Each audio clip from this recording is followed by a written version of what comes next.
الحمد للہ رب العالمین والصلاة والسلام علی سید الانبیاء والمرسلین اما بعد فاعوذ باللہ السمیع العلیم من الشیطان الرجیم بسم اللہ الرحمن الرحیم خلق الموت والحیاة لیبلوکم ایکم احسن عملا صدق اللہ العظیم وبلغنا رسولہ النبی الکریم الامین بلغ العلا بکمالہ کشف الدجی بجمالہ حسنت جمیع خصالہ صلوا علیہ وآلہ یا صاحب الجمال ویا سید البشر من وجہک المنیر لقد نور القمر لا يمکن الثناء کما کان حقہ بعد از خدا بزرگ توئی قصہ مختصر۔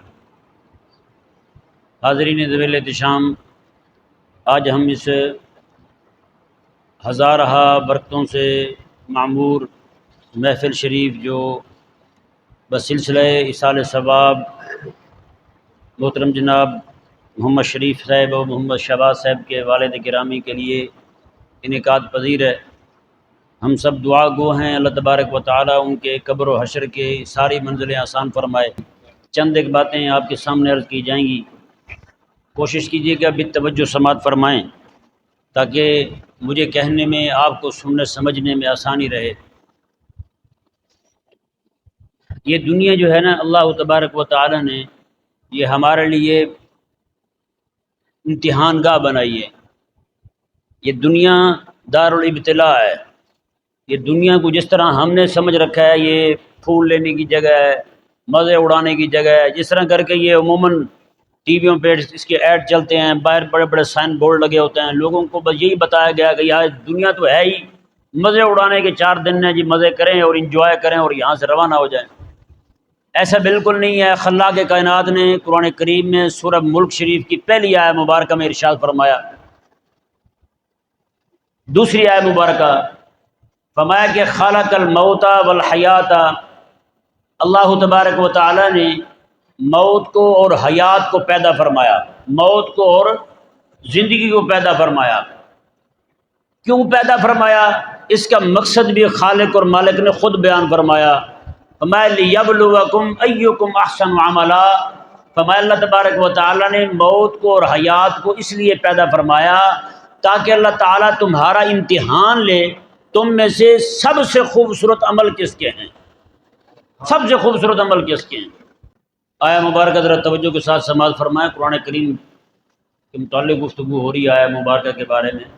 خلاق کائنات نے ارشاد فرمایا خلق الموت والحیات لیبلوکم ایکم احسن عملا، فرمایا کہ اللہ تعالیٰ نے موت کو پیدا فرمایا اور زندگی کو پیدا فرمایا تاکہ لیبلوکم تمہارا امتحان لے، ایکم احسن عملا تم میں سے خوبصورت عمل کس کے ہیں، سب سے خوبصورت۔ احسن جو ہے اس میں تفضیل کا صیغہ ہے جی۔ آپ ذرا اس آیت مبارکہ پر ذرا غور کریں، خلاق کائنات نے یہ مطالبہ نہیں کیا کہ اللہ تبارک و تعالیٰ تمہارا امتحان لے تم میں سے زیادہ عمل کس کے ہیں، اعمال کا ڈھیر کون لے کر آتا ہے، یہ نہیں مطالبہ، یہ مطالبہ ہے ہی نہیں۔ مطالبہ ہے خوبصورت عمل کا۔ اعمال بندہ اتنے کرے، نیکیاں اتنی کرے، لیکن ساتھ ریا ملا ہوا ہو۔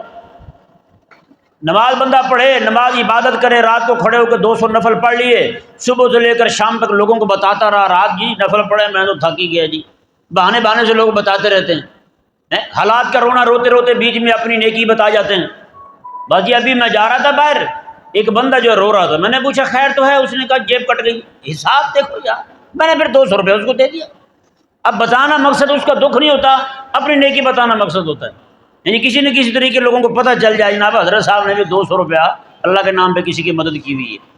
تو یہ چیز جو ہے نا، یہ نیکی کرنا آسان ہے، نیکی کو قابو رکھنا، نیکی کو قائم رکھنا، قبر تک آپ کے نام اعمال میں درج رہے، یہ بڑا مشکل کام ہے۔ بہت سارے اعمال ہیں جو ہماری نیکی کو ضائع کر دیتے ہیں۔ جیسے مثال کے طور پر ہم بہت زیادہ کہتے ہیں کہ ایک بار سبحان اللہ پڑھیں تو درخت لگ جاتا جنت میں، کہیں جی سبحان اللہ، سب نے کہہ لیا سبحان اللہ، جنت میں درخت لگ گیا۔ اب یہ نہیں پتا کہ میرے آقا علیہ الصلوۃ والسلام نے فرمایا کہ مسجد میں دنیا کی باتیں کرنے سے نیکی بندے کی ایسے ضائع ہوتی ہے جیسے گھاس وغیرہ جو ہے نا اس کو آگ لگا دی جائے، اس کو ختم کر دی جائے، ایک دم سے ہر شے ختم ہو جاتی ہے۔ اور حسد جو ہے آقا علیہ السلام نے وہ بھی نیکیوں کو کھا جاتا ہے۔ بتائیں کتنے سارے گناہ ہیں جن کی وجہ سے نیکیاں ضائع ہو جاتی ہیں۔ یہ والا پہلو ہم نے نہ بتایا کسی کو، نہ کسی نے پوچھا ہے۔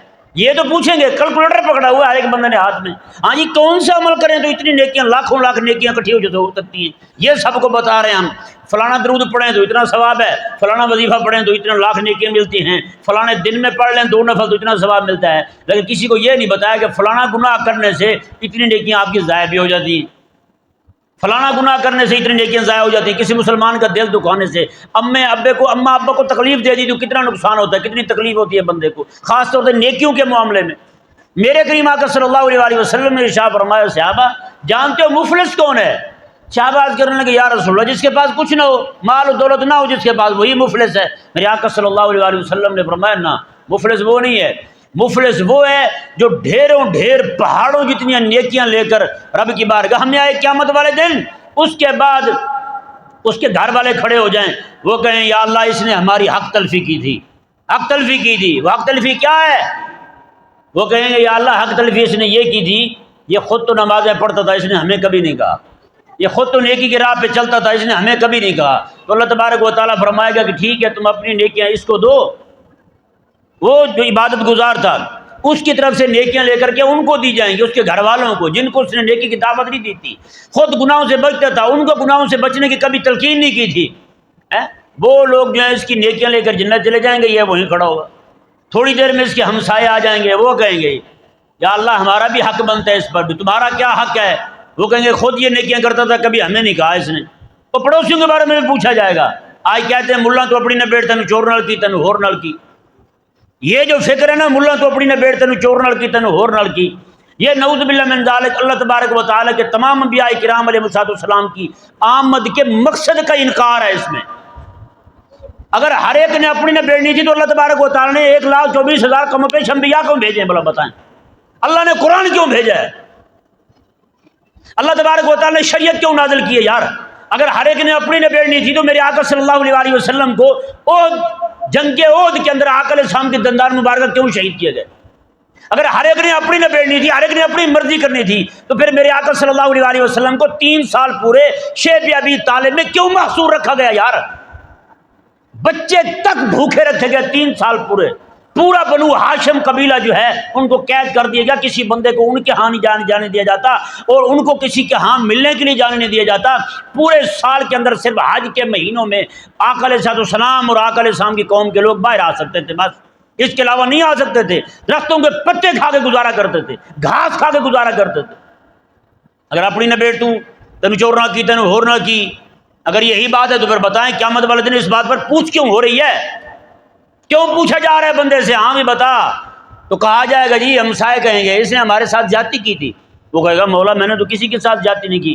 اس وقت اللہ تبارک و تعالیٰ فرمائے گا بتاؤ کیا زیادتی کی تھی؟ انہوں نے کہا خود تو نیکیاں کرتا تھا، کبھی ہمیں نہیں کہا، خود جو ہے وہ گناہ سے بچتا تھا، ہمیں کبھی نہیں کہا اس نے، ہم گناہوں میں مبتلا رہے لیکن اس نے ہمیں کبھی نہیں کہا۔ تو اللہ تبارک و تعالیٰ فرمائے گا کہ لے لو نیکیاں اس کی، تم بھی چلے جاؤ جنت میں۔ وہ کہے گا کہ نیکی تو میرے پاس بچی نہیں، پیچھے نیکی تو ساری ختم ہو گئی، وہ لے گئے میرے گھر والے۔ اللہ اکبر۔ میرے آقا علیہ السلام نے فرمایا کہ پھر اس اللہ تعالیٰ فرمائے گا تمہارے جو گناہ ہیں نا وہ گناہ اسی کے نام اعمال میں ڈال دو، تم جنت چلے جاؤ۔ میرے آقا علیہ السلام نے فرمایا کہ پھر وہی بندہ جو نیکیوں کے پہاڑ لے کر آئے گا وہ ساری کی ساری نیکیاں ان کو دے دے گا، ان کے گناہ اپنے کندھے پہ ڈالے گا، وہ سارے جنت چلے جائیں گے، یہ خود جہنم جا رہا ہوگا۔ بتائیں ملا تو اپنی نہ بیٹھتے ہیں چور نال کی تین ہور نال کی، کدھر گئی بات وہ؟ تو بھائی نہیں، یہاں پہ اگر آپ دنیا میں آئے نا، میرے آقا صلی اللہ علیہ وسلم نے جو بندہ لوگوں کو نیکی کی دعوت نہیں دیتا، گناہوں سے منع نہیں کرتا، یہ دیکھیں نیکی کی دعوت دینے کے اور برائی سے منع کرنے کے درجے مختلف ہیں۔ آپ سے کوئی بڑی عمر کے آپ اس کو پیار کے ساتھ کہیں گے، آپ کے ابا نماز نہیں پڑھتے، آپ ان کو کہیں گے ابا جی نماز پڑھیں، گزارش کر سکتے ہیں ابا جی نماز کا ٹائم ہو رہا ہے، نماز پڑھنے نہ چلیں، اکٹھے چلتے ہیں آج، فلاں کام ہے تو چلو نماز پڑھنے چلتے ہیں، تو نماز پڑھ کے فلاں کو بھی مل لیں گے، اپنا کام بھی کر لیں گے، نماز بھی پڑھ لیں گے۔ ایسے 4-5 بار آپ دعوت دیں گے تو اللہ تعالیٰ ان کا دل بھی مائل کر دے گا نماز کی طرف۔ روزہ نہیں رکھ رہے تو روزے کی طرف اس طرح کر کے آپ مائل کر سکتے ہیں۔ باقی عبادات جو چھوٹ رہی ہیں ان سے آپ ان کا ایسے دن بنا سکتے ہیں، وہ بھی جا سکتے ہیں۔ اچھا بیوی ہے تو بیوی کو آپ نے گزارش نہیں کرنی، اس کو پھر آپ نے علی وجہ الاستعلاء کہنا ہے، دھکے کے ساتھ کہنا خبردار مائی اٹھ چل وضو کر نماز پڑھ دوں، اس کو آپ نے زبردستی نماز پڑھوانی، وہاں گزارش نہیں ہے۔ آپ کی اولاد ہے وہاں گزارش نہیں ہے، میرے کریم آقا صلی اللہ علیہ وسلم نے ارشاد فرمایا کہ بچہ جو ہے نا جب اتنی عمر کو 10 سال کی عمر کو پہنچ جائے، 7 سال کی عمر کو پہنچ جائے نماز پڑھنے کا کہو، 10 سال کو پہنچ جائے نہ پڑھے تو مار کے نماز پڑھاؤ۔ آج بتائیں کتنے گھر ایسے ہیں سکول نہ جانے پر، ٹیوشن نہ جانے پر بچے کو مار پڑتی ہے، تقریباً ہر گھر میں پھینٹے چڑھتے ہیں، لیکن بچہ نماز نہ پڑھے کتنے گھروں میں مار پڑتی ہے بتائیں۔ ماں بھی کہہ رہی ہوتی چلو کوئی نہیں، خیر ہے ابھی پڑھتا پڑھتا سویا بیچارہ سونے دو۔ یہ نہیں پتا کہ جناب ایک بچہ چھوٹا سا بچہ بالکل اپنی ماں کے ساتھ بیٹھا ہوا ہے، ماں آگ لگا رہی ہے چولہے میں، ایک دم سے لکڑیاں چھوٹی چھوٹی ڈالنی شروع کی ماں نے، آگ نے پکڑ لیا، بچہ رونے لگا۔ اس نے کہا کیا ہوا بیٹا تو کیوں رو رہا ہے؟ اس نے کہا دیکھ کے ڈر لگ گیا، مجھے قیامت یاد آ گئی ہے، مجھے آخرت یاد آ گئی۔ اس نے کہا وہ کیسے؟ اس نے کہا پہلے آپ نے بڑی لکڑیاں ڈالی ہیں، بڑی لکڑیوں کو آگ نے نہیں پکڑا، پھر آپ نے چھوٹی چھوٹی لکڑیاں ڈالی ہیں، چھوٹی لکڑیوں کو آگ نے پکڑ لیا ہے، مجھے ڈر لگنے لگا کہیں یہ نہ ہو قیامت والے دن اللہ تعالیٰ ابو جہل اور ابو لہب کو ڈالے۔ بچہ تھا نا، بچے کی اپنی سوچ تھی، حالانکہ ایسی بات ہے نہیں، بچہ تھا، اس کو فکر کیسی آئی آخرت کی؟ یہ دیکھیں آپ، غور کرنے والی بات جو ہے وہ یہ ہے۔ اس نے کہا کہ میں نے دیکھا کہ چھوٹی چھوٹی لکڑیاں جو ہیں ان کو آگ نے جلدی پکڑ لیا، کہیں یہ نہ ہو قیامت والے دن اللہ تعالیٰ ابو جہل کو، ابو لہب کو، فرعون کو، شداد کو، قارون کو، ہاں جی پاکستان کے حکمرانوں کو جنہوں نے قوم کا جینا حرام کیا ہوا ہے، ان کو اللہ تبارک و تعالیٰ جہنم میں ڈالے اور جہنم کی آگ نہ پکڑے تو اللہ تبارک و تعالیٰ کہیں یہ کہ مجھے اٹھا کے ڈال دے، کہیں پہلے اس کو جہنم کی آگ پکڑے گی تو پھر بڑے بڑے لوگوں کو بھی پکڑ لے گی۔ جو بندہ فکر لینے والا ہوتا ہے نا وہ اس طرح کی بات سے بھی فکر لے لیتا ہے، جس نے بیدار ہونا ہوتا ہے وہ اس چیز کی ان چھوٹی چھوٹی باتوں سے بھی ان کا دماغ جاگ جاتا ہے، دماغ ان کو جھٹکے کھا سکتا ہے، لیکن نہ جاگنے والا بندہ ہو، نہ بیدار ہونے والا بندہ ہو، اس کے سامنے آپ پورا قرآن پڑھ دیں وہ ٹس سے مس نہیں ہوگا کبھی بھی۔ تو یہ ذہن میں رہے بھائی، قیامت والے دن جو ہے نا، جس طرح آج ہمیں نعت خوانوں نے اور خطیب سر والے مولویوں نے پوری قوم کو دماغی طور پر تیار کر رکھا ہے، بھائی قیامت والے دن تم جاؤ گے، جنت تمہارے انتظار میں ہے، دروازہ کھلا ہوگا، آپ نے دھمال ڈالتے ہوئے بس جنت میں داخل ہو جانا ہے۔ ایسا کوئی معاملہ نہیں ہے وہاں، ایسا کوئی معاملہ نہیں ہے۔ بخاری میں حدیث پاک ہے، میرے کریم آقا صلی اللہ علیہ وسلم نے ارشاد فرمایا ہر ایک بندہ جو ہے وہاں پہ کانپ رہا ہوا، ہر ایک بندے کو اپنی پڑی ہوگی، نفسی نفسی پکار رہے ہوں گے۔ کون؟ اللہ تعالیٰ کے انبیاء کرام علیہ السلام، اللہ تعالیٰ کے انبیاء کرام علیہ السلام جو اپنی کہیں گے نفسی نفسی، میری جان میری جان، اپنا اپنا، ہر ایک کو اپنی فکر ہوگی۔ لیکن ہم نے تو لوگوں کا ذہن بنا رکھا ہے، تو عاشق رسول ہے، تو بھائی 11ویں کی کھیر کھاتا ہے، تو میلاد کے چاول کھاتا ہے، تو سیدھا جنت چلا جائے گا، تجھے تو کوئی پرواہ نہیں ہے، تجھے کوئی فکر نہیں ہے۔ ارے نہیں خدا کے بندو، نہیں، ایسی بات نہیں ہے۔ ہم نے دین کے لیے کیا ہی کیا ہے؟ قیامت والے دن 2 مرکزی سوال ہونے ہیں، قسم خدا کی، دونوں قرآن میں موجود ہیں، قرآن کریم میں موجود ہے۔ ماذا تعبدون، اللہ تعالیٰ فرمائے گا قیامت والے دن بتاؤ تم کس کی عبادت کرتے تھے، کس کو تم نے خدا مانا تھا، کس کو تم نے الہ مانا تھا، کس کو تم نے رازق مانا تھا، کس کو تم نے خالق مانا تھا، کس کو تم نے مالک مانا تھا؟ بتائیں کیا جواب ہے ہمارے پاس؟ صرف اسی بات کا جواب ہم دے لیں، دنیا میں جواب دے لیں، کیا جواب ہے ہمارے پاس اس کا؟ آیا کہ اللہ تبارک و تعالیٰ کا حکم ہو ایک طرف ہمیں باس کا حکم ہو، ہم نے رب کے حکم کو مانا ہے یا اپنے باس کے حکم کو مانا ہے؟ رب کے حکم کو ہم نے نہیں مانا، صحیح کہہ رہا ہوں، ماننا رب کا حکم چاہیے، لیکن ہم کس کا مانتے ہیں؟ بتانا جو دفتروں میں کام کرتے ہیں، صاحب کہہ دے نماز کا ٹائم ہوگا نماز پڑھ لوں، وہ کہے نہیں جی، کس کی مانیں گے آپ؟ کوئی چھوڑے گا نوکری اپنی؟ کھڑے رہیں گے وہیں پہ، ٹھیک ہے پھر صاحب کا آرڈر آ گیا جی پڑھیں جی۔ یہاں پہ کتنے سارے لوگ، بہت سارے لوگ ہیں باہر پولیس میں، ان کو صاحب کہتے ہیں جوتے پہن کے مسجد داخل ہو جاؤ۔ بتائیں رب کا حکم کیا ہے اور پولیس کے افسر کا حکم کیا ہے؟ کس کا حکم مانا جاتا ہے؟ افسر کا مانا جاتا ہے، رب کے حکم میں جوتے پہن کے داخل ہو جاتے ہیں۔ تو بتائیں پھر کس کی مانی ہے ہم نے؟ اللہ تبارک و تعالیٰ کے حبیب صلی اللہ علیہ وسلم نے 23 سال کے عرصے میں نظام خلافت ہمیں عطا فرمایا ہے، نظام سیاست عطا فرمایا ہمیں اللہ تبارک و تعالیٰ کے حبیب صلی اللہ علیہ وسلم نے 23 سال کے عرصے میں قرآن عطا فرمایا ہے۔ یہ قرآن کی حکومت پوری دنیا میں قائم ہوگی۔ اب بتائیں پیارے محترم بھائیوں، میں اور آپ خود جو ہیں کس کی حکومت کے تحت سانس لے رہے ہیں؟ انگریز کی حکومت ہے؟ اسلام کی حکومت ہے؟ نہیں ہے۔ قرآن کی حکومت ہے؟ نہیں ہے۔ تو بتائیں پھر عبادت ہم نے کس کی ہے؟ کسی کا حکم ماننا بھی عبادت میں آتا ہے، یہ ذہن میں رہے مسئلہ۔ ترمذی شریف میں حدیث پاک ہے، میرے کریم آقا صلی اللہ علیہ وسلم نے ارشاد فرمایا، حضرت عدی بن حاتم رضی اللہ تعالیٰ عنہ، حاتم تائی کے بیٹے ہیں، انہوں نے کلمہ پڑھا اور مسلمان ہوئے، آقا علیہ السلام کے پاس بیٹھے ہوئے ہیں، میرے آقا علیہ السلام نے ارشاد فرمایا، آقا علیہ السلام نے فرمایا کہ نصرانیوں نے اپنے پادریوں کو رب بنا رکھا تھا، نصرانیوں نے اپنے پادریوں کو رب بنا رکھا ہے۔ تو وہ کہنے لگے یا رسول اللہ صلی اللہ علیہ وسلم، میں نصرانیوں میں رہ کے آیا ہوں، میں خود نصرانی رہا ہوں، ایسی کوئی بات نہیں ہے کہ وہ جناب کسی کو خدا بنائیں، کسی پادری کو، جوگی کو، کسی کو خدا مانتے ہوں، کسی کو رب مانتے ہوں۔ یا رسول اللہ میں نے تو کچھ نہیں دیکھا۔ میرے کریم آقا صلی اللہ علیہ وسلم نے ارشاد فرمایا کہ میرے غلام یہ بتا ذرا، ان کے جو پادری، ایک طرف اللہ نے کسی چیز کے حلال ہونے کا حکم دیا، ایک طرف اللہ نے کسی چیز کے حرام ہونے کا حکم دیا، اس کی پیروی کرتے ہیں، یا ان کے جو پادری ہیں جس چیز کو وہ حلال کہہ دیں اسی کو مان لیتے ہیں، جس چیز کو وہ حرام کہہ دیں اسی کو مان لیتے ہیں؟ کہنے لگے یا رسول اللہ ایسا تو ہے، یہ تو کرتے ہیں جو ان کے پادری فتویٰ دے دیں اسی پر ہی عمل کرنا شروع کر دیتے ہیں۔ میرے آقا علیہ السلام نے فرمایا کہ اتخاذ الرب، میں میرے غلام یہی تو رب بنانا ہے۔ جب انہوں نے اللہ کے حکم کے برعکس ان کا حکم مان لیا اپنے پادریوں کا، یہی تو انہوں نے اپنا خدا بنا لیا، ان کو یہی تو خدا بنانا ہے، اور کیا ہے؟ بتائیں یار، رب کا حکم ہمیں کیا کہتا ہے؟ آج ہم کس کے قانون کو لے کے چل رہے ہیں؟ رب تبارک و تعالیٰ کا نظام تعلیم جو عطا فرمودہ ہے وہ ہم سے کیا تقاضا کرتا ہے اور ہم کیا لے کے چل رہے ہیں؟ بتائیں، ہر ایک بندہ جو ہے وہ غور کرے۔ آج ہم میں سے ہر ایک بندے کو روٹی کی فکر جو ہے نا وہ نماز نہیں پڑھنے دیتی۔ دکاندار سے کو کہیں آپ بھی نماز پڑھیں، دکاندار آگے سے کیا کہے گا؟ اور جی بچے ہیں چھوٹے چھوٹے، ان کے لیے کمانا بھی ہے، شام کو کھانا بھی لے کے جانا ہے، نماز پڑھنے جائیں گے 4 بار دکان بند کریں گے تو بتائیں کیا بنے گا ہمارا پھر؟ اللہ اکبر کبیرہ۔ انڈونیشیا کے اندر نا جی، انڈونیشیا کے اندر آقا علیہ السلام کے 3 غلام، 3 صحابہ وہاں گئے، کوئی تبلیغ نہیں کی، کسی کو کچھ نہیں کہا، صرف جا کر کے وہاں انہیں دکانیں بنائی ہیں، اپنی 3 دکانیں بنائی ہیں۔ 3 کیا کرتے ہیں؟ جمعے والے دن پورا دن دکان بند رکھتے ہیں، اور روزانہ بلا ناغہ نماز کا وقت ہوتا ہے، نماز کا وقت ہونے سے پہلے دکان بند، بس سے چلے جاتے ہیں، نماز پڑھتے ہیں۔ باقیوں کی دکانیں کھلی ہیں، لوگ آتے نہیں ہیں، یہاں دکان بند پڑی ہوئی ہے، نماز کے وقت میں لوگ لائن بنا کے کھڑے ہوئے ہیں، قطاریں بنا کے کھڑے ہوئے ہیں۔ لوگ حیران ہوئے، انڈونیشیا کے لوگ، انہوں نے آ کے پوچھا، انہوں نے کہا کیا وجہ یار، ہماری دکانیں کھلی ہیں، کوئی سودا لینا نہیں آتا، آپ کی دکان بند ہے، لوگ کھڑے ہوئے سودا لینے کے لیے، ہمیں سمجھ نہیں آتی ایسا کیا کیا تم لوگوں نے؟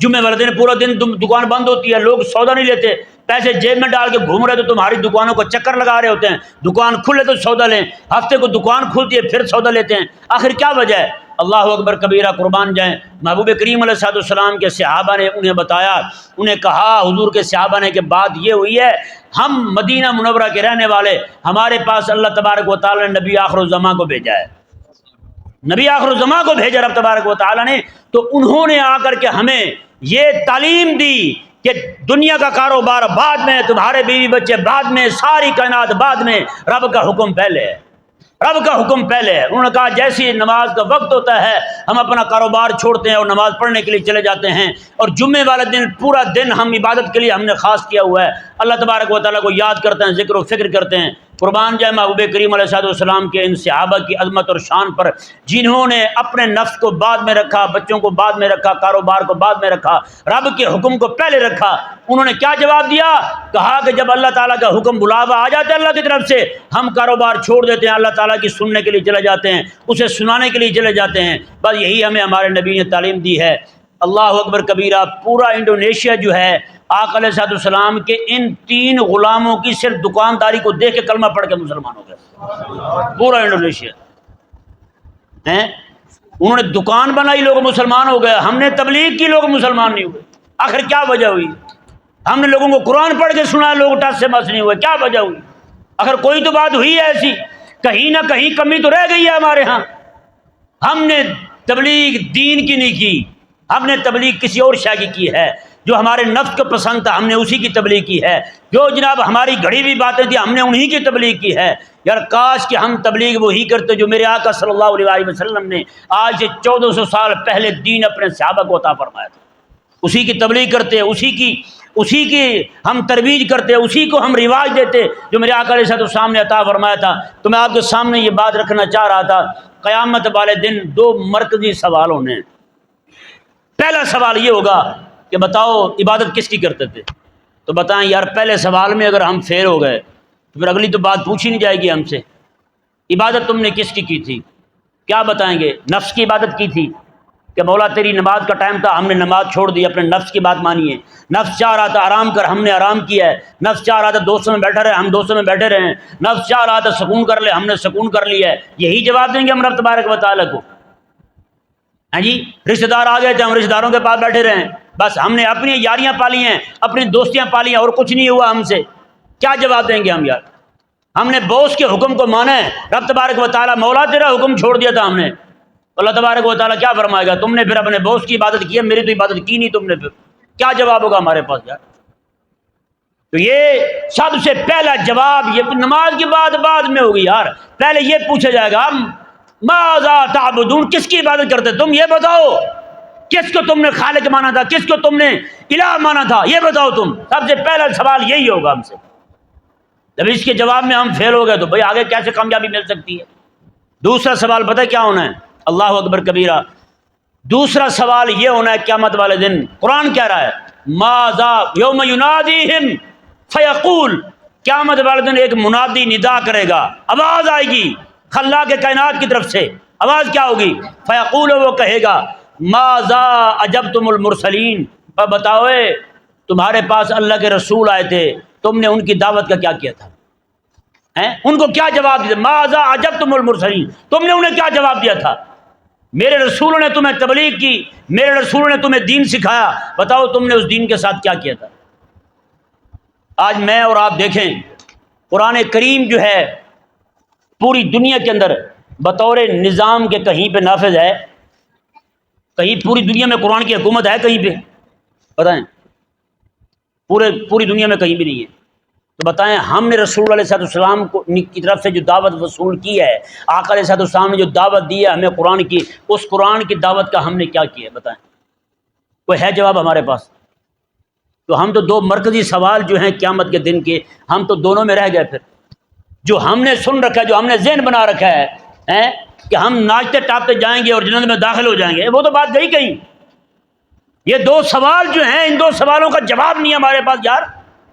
ماذا اجبتم المرسلین ویوم ینادیہم، عرصہ محشر میں ایسے سارے لوگوں کے سامنے اعلان ہوگا باقاعدہ، ہاں بھی بتاؤ کیا جواب دیا تھا تم نے رسولوں کو؟ جب عام رسولوں کے بارے میں سوال ہوگا تم نے کیا جواب دیا تھا، تو پھر ہم سے تو امام الانبیاء کے بارے میں پوچھا جائے گا۔ امام الانبیاء علیہ السلام تمہارے پاس لے کر آئے تھے دین، تم نے ان کے دین کا کیا کیا ہے؟ کوئی جواب نہیں ہے ہمارے پاس۔ پیارے اور محترم بھائیو، یہ آپ مت خیال رکھیں کہ آپ بس کمایا کھایا دنیا میں اس لیے آئے ہیں۔ تو کیا کہا ہے علامہ اقبال رحمہ اللہ نے، احباب بھی کیا کار نمایاں کر گئے، بی اے کیا نوکری کی اور مر گئے، بی اے کیا نوکری کی اور مر گئے، بھائی یہی کیا جی، احباب نے بڑے کام کیے، کیا کیے؟ بی اے کیا نوکری کی اور مر گئے، بس یہی کیے۔ نہ خدا کے بندے، آپ سے پوچھا جائے گا تمہیں دین ملا تھا، تم نے دین کے غلبے کے لیے کیا کیا تھا؟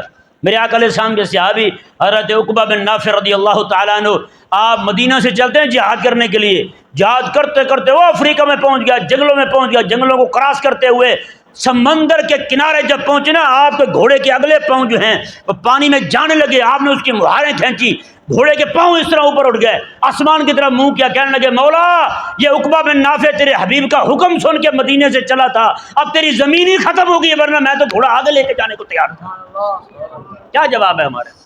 امام حسین رضی اللہ تعالیٰ نے بچے شہید کروا دیے، اپنی جان اللہ تبارک و تعالیٰ کے دین کے غلبے کے لیے دے دی، اور ہم سے پوچھ لیا گیا کہ تو میرا نواسا جو ہے وہ دین کے غلبے کے لیے اپنی جان دے دے، بچوں کی جان دے دے، اللہ تبارک و تعالیٰ کے نام پہ لگا دے سارا کچھ اللہ تعالیٰ کے دین کے غلبے کے لیے، اور تو صرف 11ویں کی کھیر کھا کے یہ سے بخش اپنی چاہتا ہے، تو جنت جانا چاہتا ہے؟ تو جنت اتنی آسان نہیں ہے پیارے اور محترم بھائیو، میں سچی کہہ رہا ہوں آپ کو۔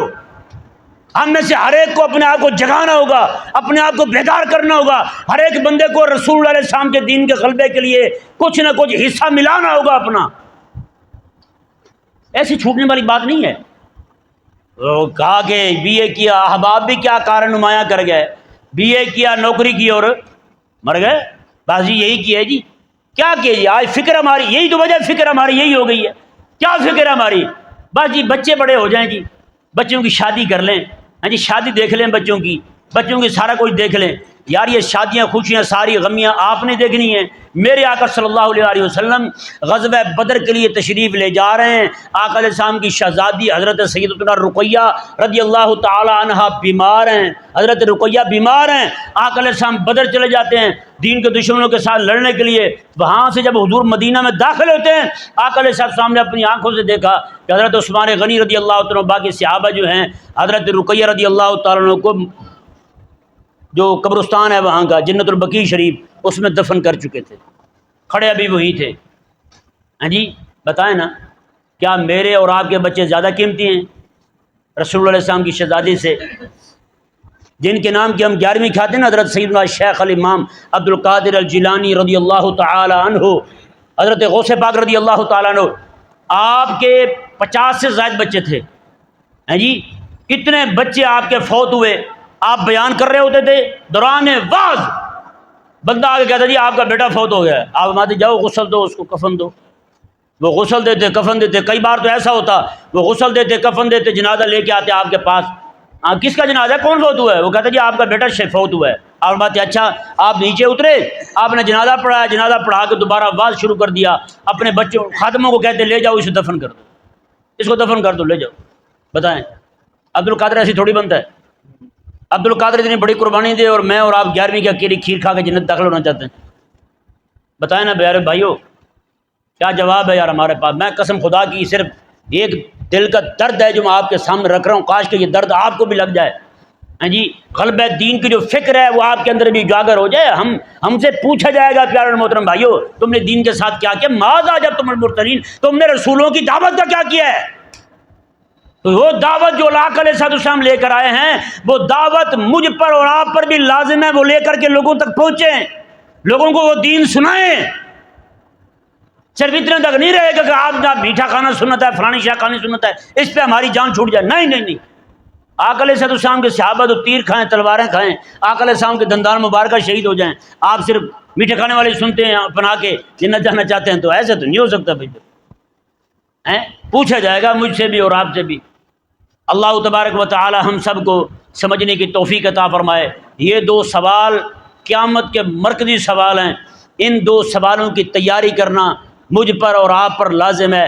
پہلا سوال یہ کہ تم نے عبادت کس کی تھی، دوسرا سوال اللہ تعالیٰ کی طرف سے ہوگا ماذا اجبتم المرسلین، تم نے میرے رسولوں کو کیا جواب دیا تھا؟ تم نے دعوت قبول کی تھی، صرف زبانی دعوت قبول کی تھی، آیا کہ پھر اس دعوت کے لیے کیا کیا تھا تم نے، اس کے لیے کتنی کوشش کی تھی، اس کے لیے کتنی جدوجہد کی تھی، اس دعوت کو لوگوں تک پہنچانے کے لیے کتنے لوگوں کے پاس آپ چل کے گئے تھے، آپ کے پاؤں کو مٹی بھی لگی تھی یا نہیں لگی تھی اللہ تبارک و تعالیٰ کے دین کی خاطر؟ بتائیں کیا جواب ہوگا ہمارے پاس؟ مجھے تو نہیں لگتا کہ ہمارے پاس اس کا جواب ہو۔ اللہ تبارک و تعالی ہم سب کو سمجھنے کی توفیق عطا فرمائے۔ وما علیہ الا البلاغ۔